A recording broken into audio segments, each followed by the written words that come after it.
Section 1. The first rule of fighting. Most people think about fighting the wrong way. They see it in movies or on television. They imagine a choreographed dance with clear winners and losers. Fights in films have rules, even if they seem chaotic. The hero gets hit but shakes it off. He always knows the right move to make at the right time. The bad guy always makes a mistake that lets the hero win. This is fantasy. Real violence is not like that. It is messy. It is unpredictable. It is terrifying. Believing the myths you see on screen is dangerous. It can get you hurt. It can get you killed. It can get you put in jail. This is the first and most important lesson you must learn. The goal of this guide is not to turn you into a martial arts champion. It is not about teaching you how to win a fair fight. Fair fights are a myth, a concept that rarely exists outside of a ring or a dojo. The true goal is much simpler and far more important: to keep you safe. Safety is the only victory that matters. Often, the best way to win a fight is to avoid it completely. Prevention, awareness, escape. Learning how to fight is a last resort, a tool you hope you never have to use but must be prepared for. This is a manual for survival, not for ego. This essay will give you a foundation built on reality, not on fiction. We will start by breaking down the common and dangerous myths about self-defense. Then, we will build a new understanding from the ground up. This begins with your mind. Mindset of awareness. Importance of avoiding trouble before it starts. Recognize pre-attack indicators. Use your environment to your advantage. The physical techniques we cover will be simple, effective, easy to remember under stress. They are designed to create an opportunity for you to escape, which is always the primary objective. The lessons here are practical and direct. You will not find complicated techniques that take years to master. You will not be told to stand your ground and trade blows with an attacker. Instead, you will be given a clear path to follow. This path prioritizes your well-being above all else. It respects the law and understands the serious legal consequences of violence. It acknowledges the powerful effects of fear and adrenaline on your body and mind. Our approach is calm, factual, and focused on what works for a beginner in a real, high-stress situation. Forget what you think you know about fighting. It is time to learn what you need to know to be safe. Many self-defense courses and books make a critical mistake. They start with physical techniques. They teach you a wrist lock. They teach you a fancy kick. They teach you a complicated takedown. This approach is backwards. It's like building a house by starting with the roof. Without a solid foundation, everything will collapse when tested. The true foundation of self-defense is not physical skill. It is your mindset. It is your awareness. It is understanding how violence actually happens. This guide is different.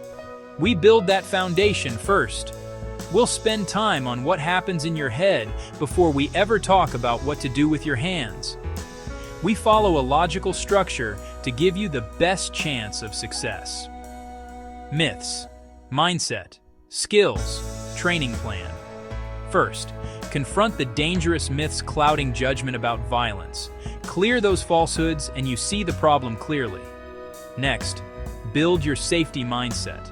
That includes awareness. That includes de-escalation. That includes legal and ethical boundaries. Then, move on to physical skills. Few in number, high in effectiveness. Chosen because they're simple. Chosen because they work under stress. Chosen because they support the primary goal: escape. This isn't theoretical. Everything ties to practical action. You'll get step-by-step instructions for drills. Some drills you can do alone to build muscle memory and confidence. Others are done with a trusted partner to simulate pressure. The goal isn't to make you a fighter overnight. The goal is to start a learning process that makes you safer each day. Emphasize consistency over intensity. A few minutes of thoughtful practice every day is far more valuable than one exhausting multi-hour session once a month. This guide shows you how.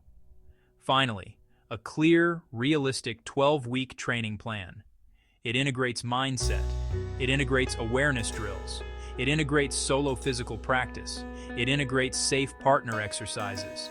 A roadmap from a complete beginner to someone more prepared, more aware, more confident. This guide's purpose: empower you with knowledge and a practical strategy. Stop guessing. Start learning to manage violence the right way. Prepare your mind. Understand the rules. Have a simple plan to get away safely. One of the most dangerous myths comes from movies and television. On screen, a fight is a story. It has a beginning, a middle, and a clean end. The hero faces the villain. They trade punches and kicks in a dramatic sequence. The camera focuses on their determined faces. The music swells.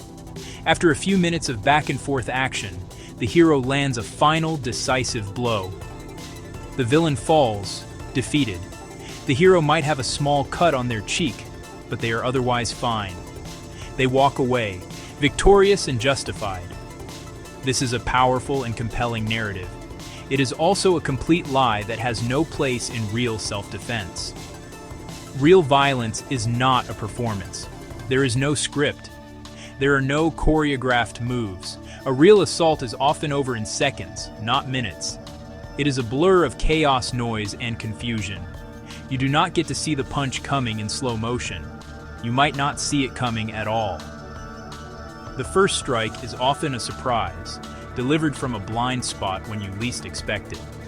There is no dramatic music, only the shocking sound of impact and your own panicked breathing. The idea that you will have time to square off, analyze your opponent, and execute a perfect technique is a fantasy. Believing this fantasy will leave you unprepared for the brutal speed and surprise of a real attack. Movies also teach you that you can take a lot of punishment. The hero gets thrown through a window, hit with a chair, and punched in the face multiple times. He just shakes his head and gets right back up, ready for more. This is not how the human body works. A single well-placed punch can break a jaw, knock you unconscious, or cause a brain injury. A fall onto a hard surface like concrete can be fatal. You cannot afford to trade blows with an attacker. You cannot assume you can absorb damage and keep fighting. Your body is fragile.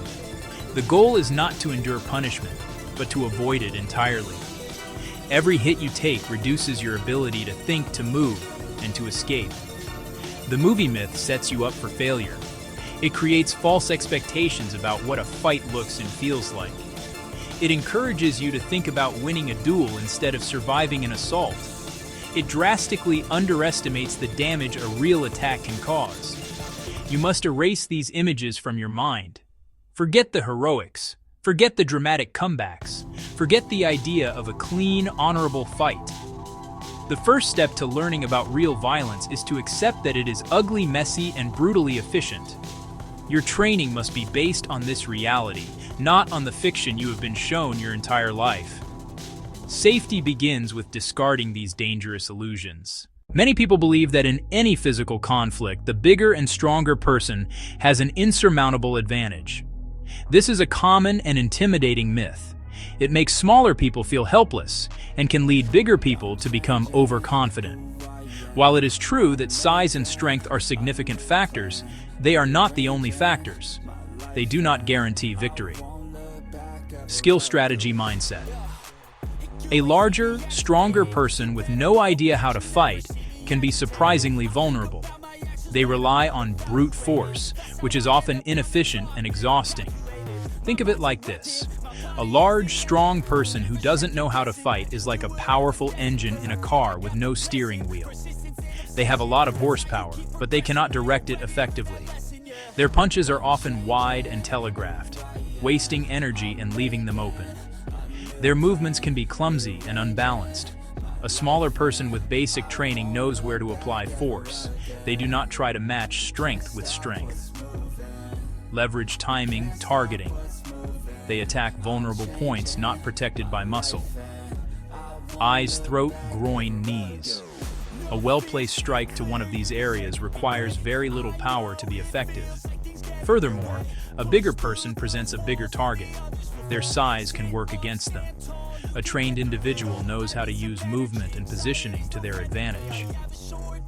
Stay on the outside. Use angles. Don't stand steady. They can make it difficult for the larger person to bring their strength to bear. The goal is not to stand and trade blows. The goal is to disrupt their balance, create an injury, and then escape. Preparation and a calm mind are more powerful weapons than big muscles. A person who has practiced a few simple techniques under pressure will have a significant advantage over a stronger person who is relying only on rage and adrenaline. This does not mean strength is worthless. A stronger person who also has skill is a very dangerous opponent. But the myth is that strength alone determines the outcome. This is false. A determined mindset, a clear strategy, and a few simple, well-practiced skills can level the playing field. Do not be intimidated by size. Do not assume you will lose just because someone is bigger than you. Likewise, if you are a large person, do not assume your size makes you invincible. Skill and preparation matter more than you think. Stay calm. Think clearly. Execute a simple plan is far more important than how much you can bench press. People often have a binary view of weapons, you know? They believe that if an attacker has a weapon, the situation is hopeless. Or, they believe that if they themselves had a weapon, they would be guaranteed to win. Both of these beliefs are dangerous myths. A weapon is a tool. Its effectiveness depends entirely on skill, mindset, intent. Simply possessing a weapon does not automatically grant you victory. Nor does facing one automatically mean you will lose. The reality is more complicated and requires a nuanced understanding. A weapon introduces new dangers, but it does not suspend the other rules of a conflict. The concept of a fair fight is a social construct, an idea that belongs in schoolyards and boxing rings, not in real violence. People who talk about fair fights are usually trying to manage a conflict with social rules. They might say, "Let's take this outside, or just you and me, no weapons." This is an attempt to create a controlled contest, an ego-driven duel with an expected winner and loser. Believing in this myth is extremely dangerous because criminals and predators do not care about fairness. Now that we have dismantled some of the most common myths, we can begin to build a more accurate picture of reality. Real violence is messy. It is not clean or precise. Surprise, fear noise. Instability. Your first encounter with this reality will be a profound shock to your system. The first hit, whether you deliver it or receive it, changes everything. The abstract idea of a fight becomes brutally real. Shouting, grunting, the sickening sound of impacts. The world seems to shrink down to just you and your attacker, a chaotic bubble of adrenaline and panic. Fear is the central element of real violence. It is not a weakness. It is a natural and biological response to a life-threatening danger. Your body will be flooded with adrenaline. Your heart will pound in your chest. Your breathing will become shallow and rapid. You might experience tunnel vision, where your peripheral sight disappears. You might experience auditory exclusion, where you cannot hear things clearly. Your fine motor skills, the ones you use for complex tasks, will degrade significantly. This is why complex martial arts techniques often fail under pressure. Your brain and body are in survival mode, capable of only gross motor movements. Pushing, pulling, running. Striking with large body parts. Your most important weapon is not your fist or a tool, it is your mind.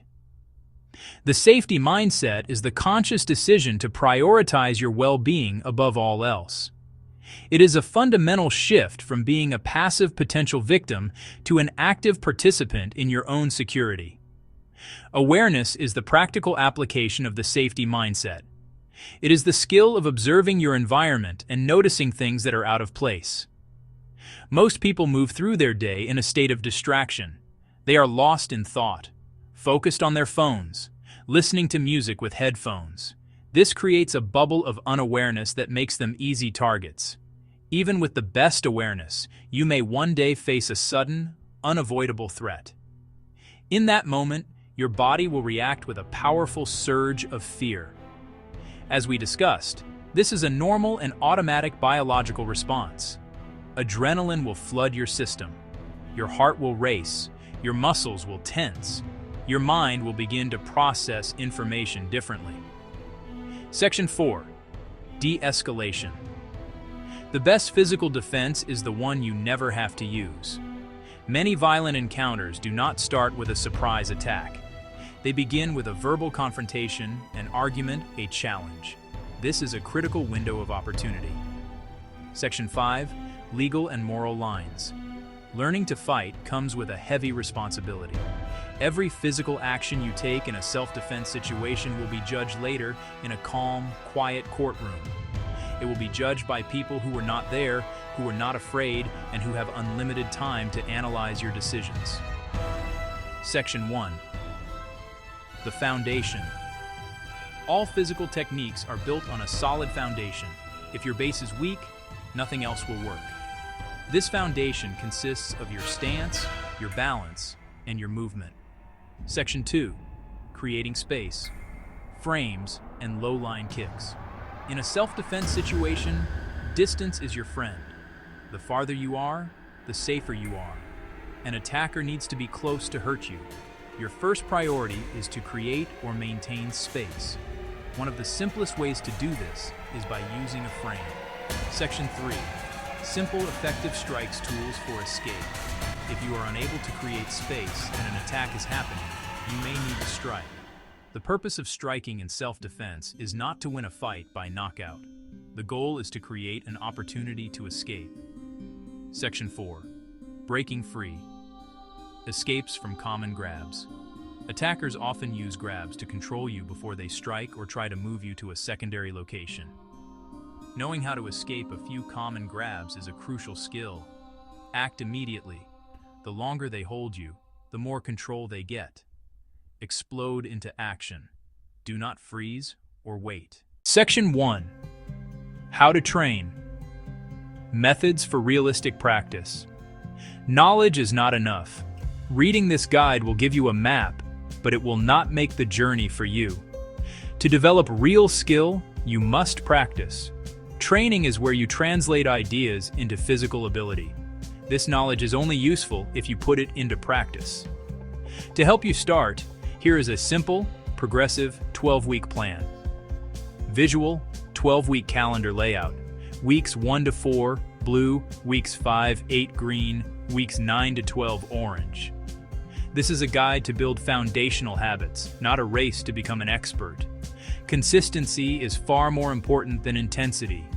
Aim for 10 to 15 minutes of practice, 5 days a week. We have covered a lot of ground, moving from dangerous myths to a practical, reality-based foundation for your personal safety. The journey starts not with a punch, but with a thought. It begins with the conscious decision to prioritize your well-being above ego, honor the desire to be right. This is the safety mindset.